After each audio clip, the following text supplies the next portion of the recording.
welcome to The Apprentice, You're Fired. It's task 5 in Lord Sugar's search for his new business partner, with an investment of £250,000 waiting for the winner. With the help of unseen footage, join us on a journey to discover which candidates are riding high and who is struggling to keep up. This week, James and Sanjay are a little too quick to congratulate themselves on having basic competence. High five, Sanjay.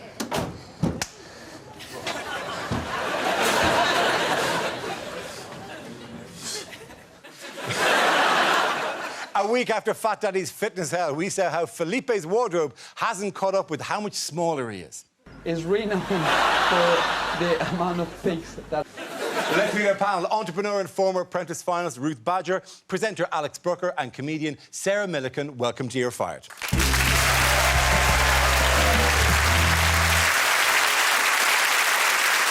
Tonight's task of creating and delivering a day's coach tour left one candidate with nowhere to go.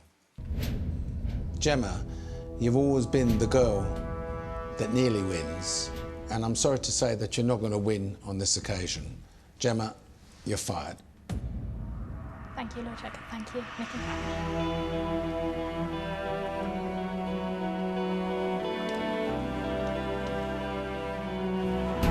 Please welcome Gemma Bird.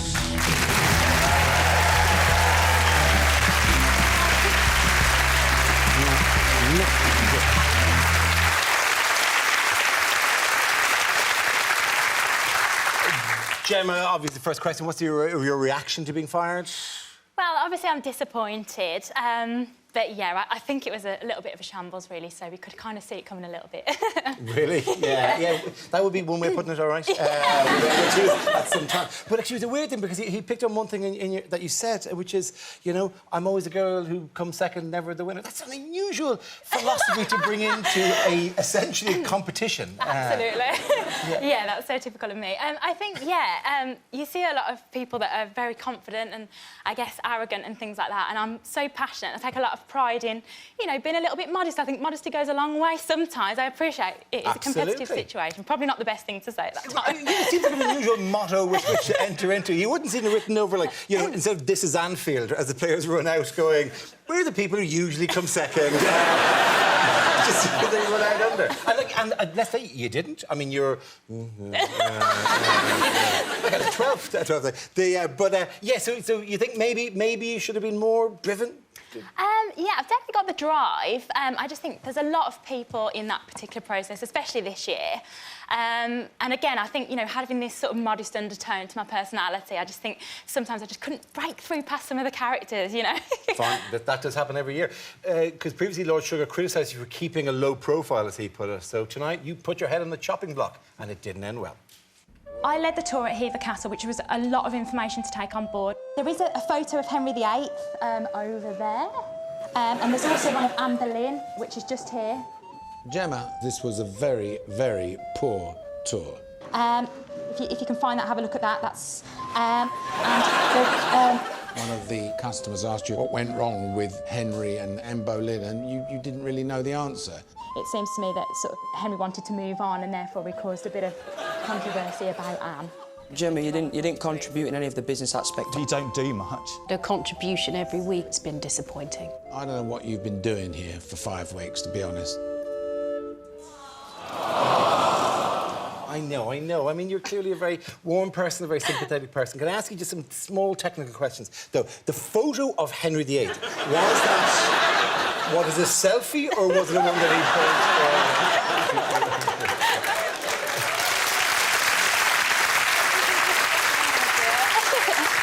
I think I just thought, you know, I don't know anything about history, and James James and Sanjay, you know, they quickly stepped aside when it came to doing the tour. So I was like, no, I'll have a go at that. You know, that's what we're here for, to try different things. I just thought I'd just point out the things that people needed to know. There's the picture of Henry VIII. You know, that's what you need to do. That's what we're here for. I didn't waffle on about anything else. Here, somewhere in the room, there is a really ancient and venerable piece of furniture.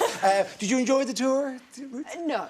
I mean, part of it is the experience. You know, these people have paid good money, and you're there reading out of a book. It was pretty. It was a shambles, to be fair. Yeah, the book wasn't impressive. Where you went, no, it doesn't say anything about it in the book. If it's not in the book, it ain't happening. I think there should be more gossip in history. I think Henry and VIII they kind of just grew apart. No, it was hot. It was terrible to watch, wasn't it? I mean, you know, she was all yum yum yum, and he was all. You busked history. That's quite impressive, isn't it? Rather than actually learning anything, just waffle on, just make it up. Yeah, do you know what? That's what I've been taught, you know. If you don't know the answer, you just blag it, don't you? Who taught you that? Who was a history teacher you had? Don't tell us the name of the school, because there's a history teacher somewhere drinking a glass of wine at the end of it, watching us going. I never taught them just to make it up. Maybe not with history, but... You work as a consultant. I know one of the things you do now, you're a consultant to travel companies. Yes, I specialise in the British holiday park industry. And one thing that I found unique, I mean, planning was obviously key to this. You know, you've got James who had loads of time singing. At least while he was singing, you could have been studying. There was a very, very clear point of difference between you and Lauren. And I think that stood out vast. And she obviously took the time. You know, maybe you should have been reading more about the facts than ironing T-shirts with people on. Yeah, but who wants to be the SWAT? You're a tour guide. It's literally the minimum you should have is what's that over the bed? Oh, God only knows. Yeah. I wasn't here last time I did a tour. I think they've just introduced that. Yeah. So. I'd love to go on like a proper blag tour. And it's like, yeah, I've heard all this cool stuff about Henry VIII. I mean, it's complete rubbish, but I enjoyed it. Was anyone asking for money back, by the way, Lindsay? No, they didn't, surprisingly. They didn't. They were a lovely bunch of people, absolutely lovely. I think they had the patience of saints on that tour, to be honest. Did many people tip after the tour? I know they tipped at the end, but I think James's hat was empty. Yeah. I can actually tell you, James put out the to all walking past. From 25 people on the tour, was 25 you had on the tour? Yeah. £2.81. Total amount of tips received at the end. That literally is shrapnel from one person going, on behalf of the entire group, take that and never come near us again. A couple of buttons and a condom as well. We have a number of tour guides here. Where are our tour guides? Good evening, how are you all? Good to have you here, very, very good. Just to check, have any of you worked Hever Castle as part of your tours? No. No. I'm afraid not. Could you bluff it? First time out, and there has to be times when you're not 100% across the facts. The first time you stand there with a microphone in your hand and you open your mouth and you realise that it's not connected to your brain, terror sets in. And as soon as you get those first words out, it then starts to flow. But preparation, preparation, preparation. To be fair, have any of you guys ever had to learn the facts while somebody was singing The Wheels on the Bus behind you? Exactly. Right, you're working under a unique set of professional pressures. These people don't care. Gentlemen, thank you very much. You're very kind. Thank you very much for answering our questions. Before they could even start the task, teams had to find out where is this magical kingdom of which you speak, this magical kingdom of South Mimms. Hello? Lord Sugar would like you to meet him at South Mimms. James Mark! South Mimms. South Mimms. South Mimms. M-I-M. Mimms. Oh, Mimms. Mimms. Maybe it's not in London. They said South Mimms. Mimms. I know, it sounds like a college. I think South Mimms is off the M25.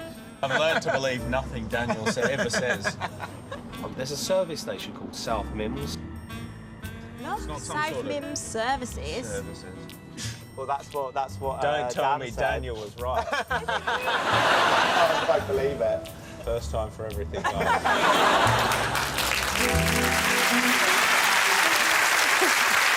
None of you have heard of South Mimms? No, well, I had an excuse because I'm obviously from Birmingham. I didn't know where I was half the time anyway. But I spotted it first. So you literally pointed at a sign, so you read it off a sign. Yeah. No, there was huge debate about where we were going a lot of the time. You're on the road? I wasn't aware of that one, but I tend to not stop at services because I try to get all the way home without needing a wee.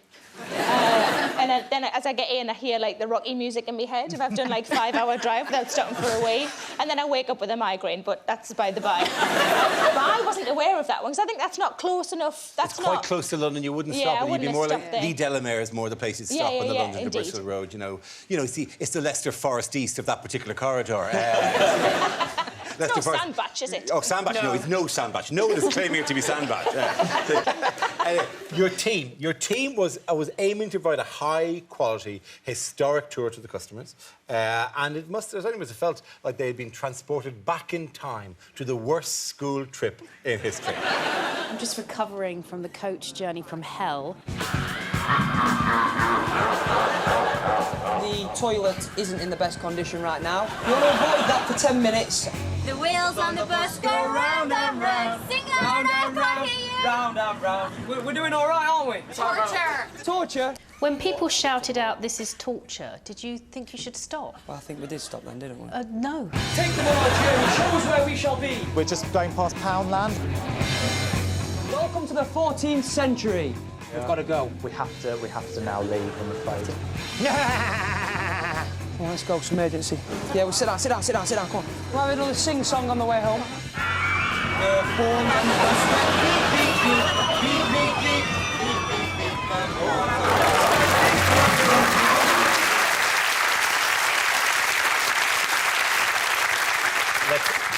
It's time to look at your background. Your background is in the creative arts, ballet, dance. Yeah. You know, yeah. So why are you sitting on a bus singing the wheels of the bus go round and round? Why, there were no children on the bus?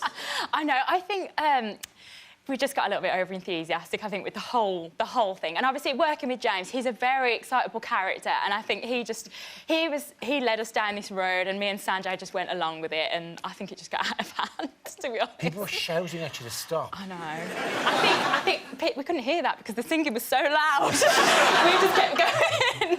The mania had taken you over. Like, it's just horrendous. I mean, I'm obsessed with the mystery of the toilet in all this. So was James owning up to it, or was there someone else? Who was the toilet culprit? I'm not too sure how that came out. I think somebody came to the front and reported it, I think, and then James decided that he was going to announce it to the whole of the bus just for their welfare, you know. We've all done that, though. We've all done... You might want to give that 10 minutes. I think that's a fairly standard phrase, Just isn't not it? on a bus. On a coach trip, it seems really mean. I mean, like, you might as well give the whole coach 10 minutes. Slowly percolates out. Oh, don't judge me. Was anybody at all singing? You know, you guys were singing. Was any of the passengers at all? Because it didn't look like it. I don't think, no. They didn't know the words. I don't think they knew the words. A lot of them, we pitched to sort of like an international exchange. So they didn't even know the words, like... Yeah. You actually, I mean, you'd go undercover on these kinds of things as part of the consultancy thing, like whatever. How badly would this get marked? You know, there's a serious aspect to this, which is money changed hands. And I think that, the toilet experience, we wanted to sell add-ons. That's not an extra that I'd want to pay for, you know. The singing, I mean, it was funny to watch, but I think as a customer journey, it was horrendous, from getting lost in the streets to being served naff lunches to running around. I mean, you passed Wilco at one point, and I was thinking, what are you going to do, point it out? You couldn't have done like a quiz or like, read them the book you were reading about Haver Castle so they were prepared for it? Like, or left them alone with their thoughts? A lot of them did resort to sleeping on the way back, I noticed, yeah. Do you think they were actually sleeping or were they pretending to be asleep? The thing with Canterbury as well is because I'm from Kent, like, the Canterbury Tales are quite well signposted because it's like one of the big things. There's a cathedral and then there's the Tales. And then that's pretty much it. Oh, we're the best one in the world. Look, I've been to Canterbury many times. It's a fine town, fine, small town with one street. How long were you lost? I don't think it was too long. It was really busy there. Like, there was markets, there was a lot going on, and obviously we were head counting. If we got all our passengers, we thought the worst thing in the world would be to lose someone. So, I'm I'm looking at 10 tour guys going, oh, yeah. Did they get lost or did they escape? Yeah. That's that's very true. They go, Poundland, we can duck to Poundland. And all the English I know is, where's Poundland? And get out of here. Now, well, you were thrown under the bus this week, but another member of your team was clinging on by his fingertips.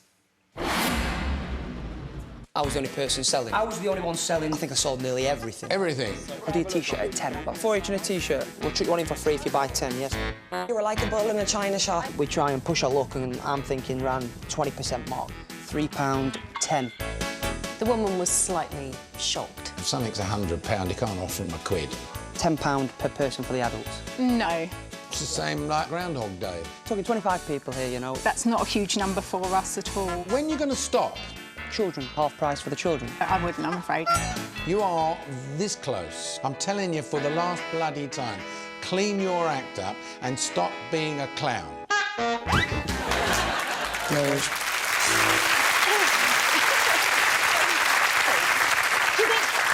because he is the clown, do you think when they do eventually send him home, which they will do you think when he gets in the car, the sides will fall off and there'll be glitter coming out of the exhaust? It's exciting, not to give anything away, but next week is the fire challenge, where they have to put out a fire, and then he runs in with a bucket and just loads of paper comes out.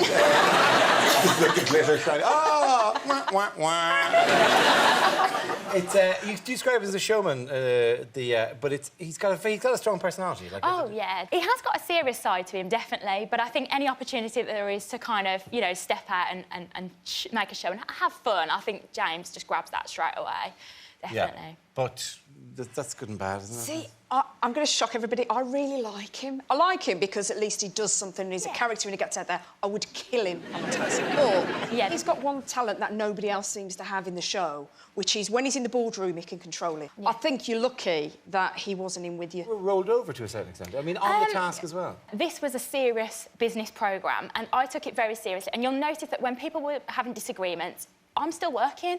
I was busy working, and I didn't necessarily make a fuss about it, didn't make a song and dance about it, but I was there working in the background, and unfortunately, it didn't get noticed. If you don't shout the loudest necessarily in this programme, sometimes you don't get particularly towards heard. the start of it, it can be a bit like that, yeah. That negotiation with that lady was so tense. I feel like I've got abs now. I was just cringing the whole time. I think he's just a dick. I think everybody's...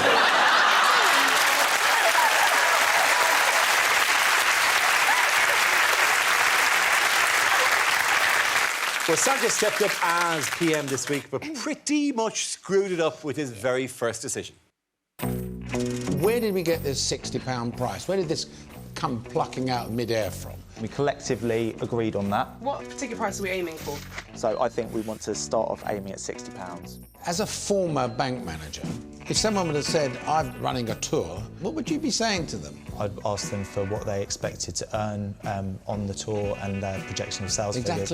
Exactly, yeah, and why didn't you think and that how way? much they think they'd spend, because you want to understand projected forecasts. I should have done that, and I will learn from it if you allow me to stay in this process. He should have been more clued up, shouldn't he? He was shocking. I mean, one thing, the whole task was all about that. You know, he left you nowhere to go. We all know that we all like a bargain. You know, I never pay full price for anything, and at least I ask. And setting the price at 60, you'd got at least if you'd set it at 80 or 90, you'd got some margin to play with. But he just left you nothing. And everybody picked on poor Bianca. You know, she went in low because the start price was already low. The reason that Sanjay became the project manager was because his forte was the numbers. He said he was coming from the banking perspective, and that was his thing. So everybody just was like, right, OK, he's going to win. And you trusted a banker. Yeah, exactly. Surely part of the blame has to go on Bianca's shoulders as well, because she did stand in front of those people and say, we're not going to give it to anybody else. You can have it for £1 if you like, pretty much, didn't she? Yeah. Now, let's hear what Lord Sugar and your former colleagues have to say about you. Now, Gemma, I hadn't seen much of her so far. When she tried to raise her profile by giving guided tours in this particular task, she just wasn't up to it. She contributes very little on the business side of things. She was very focused on one small part, delivering a tour. Gemma hadn't contributed as much as everyone else. I'm not sure that she has the clear decision-making and thought leadership that's required to be Lord Sugar's business partner. She comes across as a very nice and polite lady, but she seemed to lack the acumen that I was looking for to become my business partner, and that's why Gemma had to go. Disappointed by that? Yeah, it is disappointing to hear that people, you know, saying things like not contributing. I take a lot of pride in being hardworking, but this is an unusual situation. Yes. You know, you've got a lot of big characters there. What was your business proposal, or what? Performing arts coaching, obviously because I'm from a dance background. Yeah. So, and I'm planning on going ahead with that, which... So really, I've taken a lot from this experience. I feel very inspired by it. You know, I'm already quite an ambitious character, but I feel very inspired by the whole process. And obviously, I've learnt a lot. Do you have your own business at the moment? I do. I have an entertainment agency already, and I've got another job as well, so I'm quite a busy little bee. You OK? Yeah. Have you added the singing in now? Oh, gosh, no. Back to the winning team, where Daniel became project manager for the first time. I'll command respect from the other candidates in 2 seconds, simply by what I've done, my presence, and the way I'm going to act.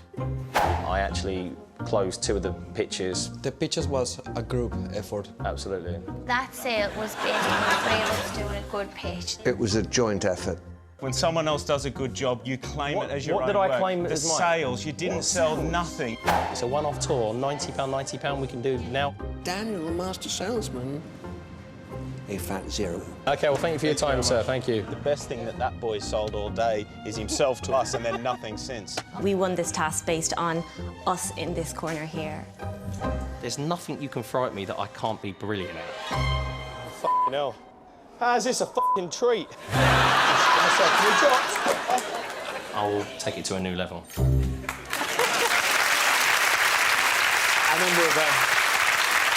number of things worth noting here. Didn't get a hug. The first time you've ever seen a project manager not get a hug. Or even Sarah, a pat, not even a pat not on even the the pat shoulder. went near him. Like the nastiest masseuse in the world. Have you got tension in your back? Well, I'm going to do him instead. You know it's bad when even Felipe turns his back. I mean, this is Felipe who got called a fatty for most of last week. Yeah. Didn't speak up about it. Yeah. God, when even Felipe won't hug somebody. He does talk a bit like a magician, though, at times. I shall make them like me immediately. Some chess players think one move ahead. I think 2 moves ahead. Oh, yeah, the great chess players, they think only 2 moves ahead. Surely. Often more, surely, than that. I could have convinced or unconvinced by Daniel? No, I've never seen a team manager sort of ostracised by the whole team. There's normally one who likes you. To say I can sell anything and then sell nothing, I'd actually resign, never mind get kicked out the ballroom. Just walk away. I was quite confused when Nick said that his sales figures were this, because I thought, oh, he did really well then. I thought it was... 0, OK. Yeah. Fantastico. He's never played chess, has he? He's never. He's great players think 2 moves ahead. Man connects 4. Yeah. OK, what's your 3rd move? I don't have a 3rd move. 2 moves. Is it not over already? But the Mark Daniel thing... Mark negotiated well, but I think him and Daniel... I'd be interested to watch the next task to see the chemistry there. If that's building back. Mark is just so convincing. Honestly, he could say anything to me and I'd just be like, yeah, mate. I agree.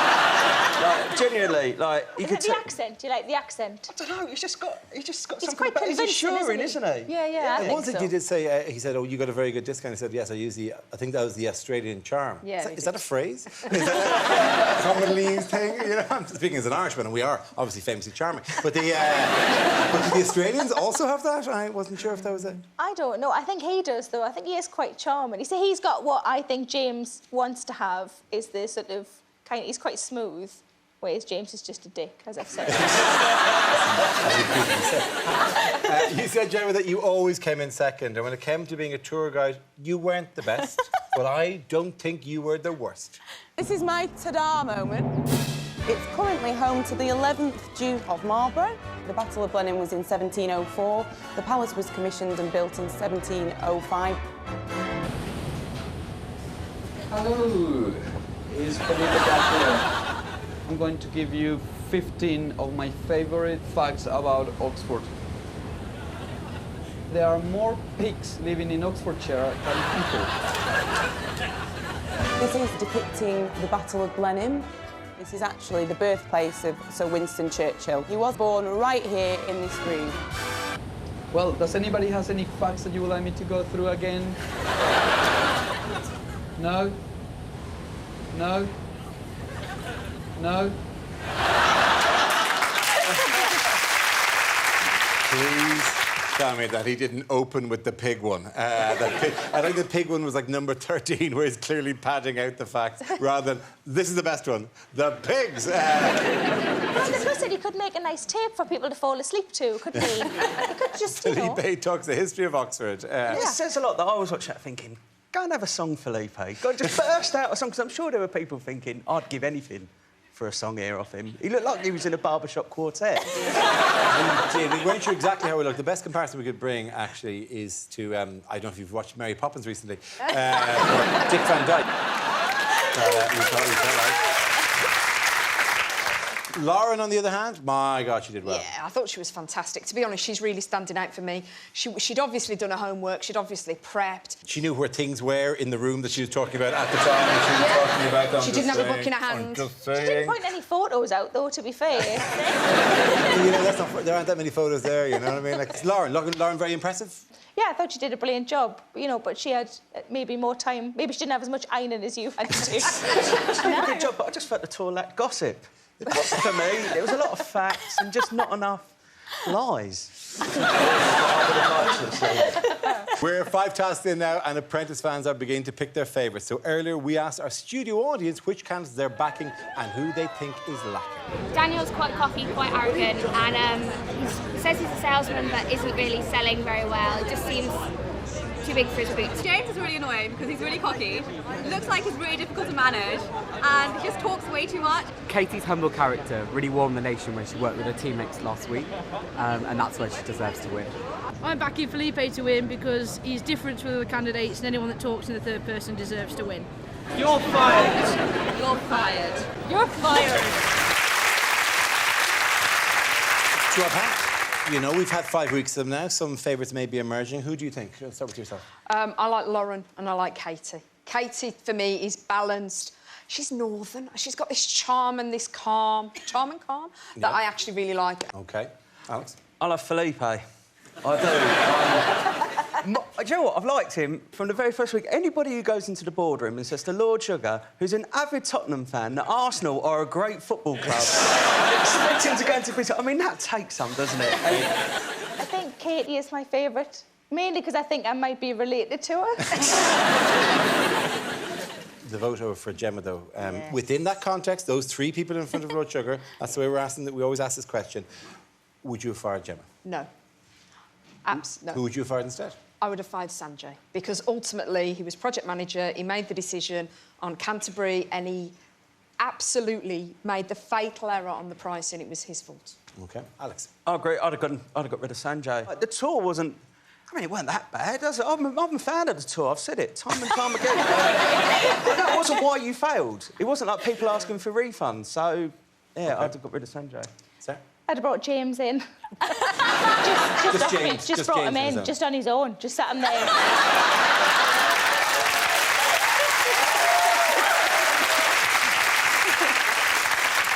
But you wouldn't have fired Gemma either? No. No. OK. So it's your turn, to the studio audience here. If you agree with Lord Sugar, it's fired. If you don't, it's hired.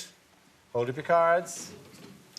That's our first hired of the season, yes. Everyone else, the audience have been happy to see you go. This is the first time they thought there was the wrong thing. Thank so well you. done for that anyway, yes.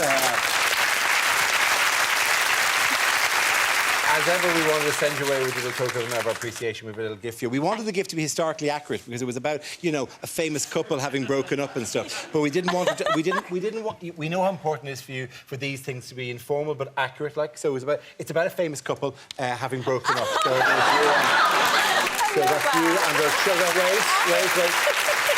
That is the explanation of that. So that's the explanation. Congratulations for making it to Task 5. Here are your highlights. Everyone says that I am like a machine. I'm an absolute grafter, and I'm extremely passionate about everything that I do. I eat, sleep and breathe it until it's a success. I'm so excited. Tenacity. It's about being gutsy, strong-willed. Forget their solar panels. They could look like stripes on the shoulders, and that is what we're going to have to go with. Dare to dine. Dare to dine is good. That was my suggestion, Lord Sugar. We need to literally tempt them with this title. We'd love you to share it, you know, multiple times a day. Really lovely, sweet person. Just a lovely girl. Lovely, lovely girl. Everyone always tells me that I'm really nice all the time. I'm the Neely girl, the girl that almost gets there, but never quite. Ladies and gentlemen, Gemma Bird.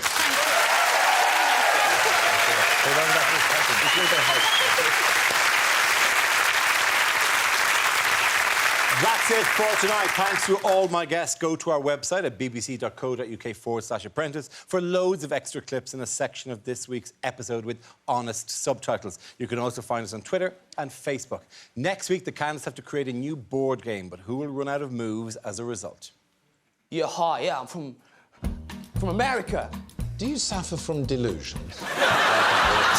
Anymore. Medical breakthrough has happened here. You've finally grown a pair. Oh, no. How come you've done that? It's a bit offensive. I'm sleazy as well, if you pull that out. Men think women should always be happy. I am fuming. Is she crazy? Battle of the sexes. Let me finish. I can see what you're all about. This is your very last chance. See you at the same time next Wednesday, where I'll be joined by comedian Tiff Stevenson and broadcaster Ade Depatan. Good night.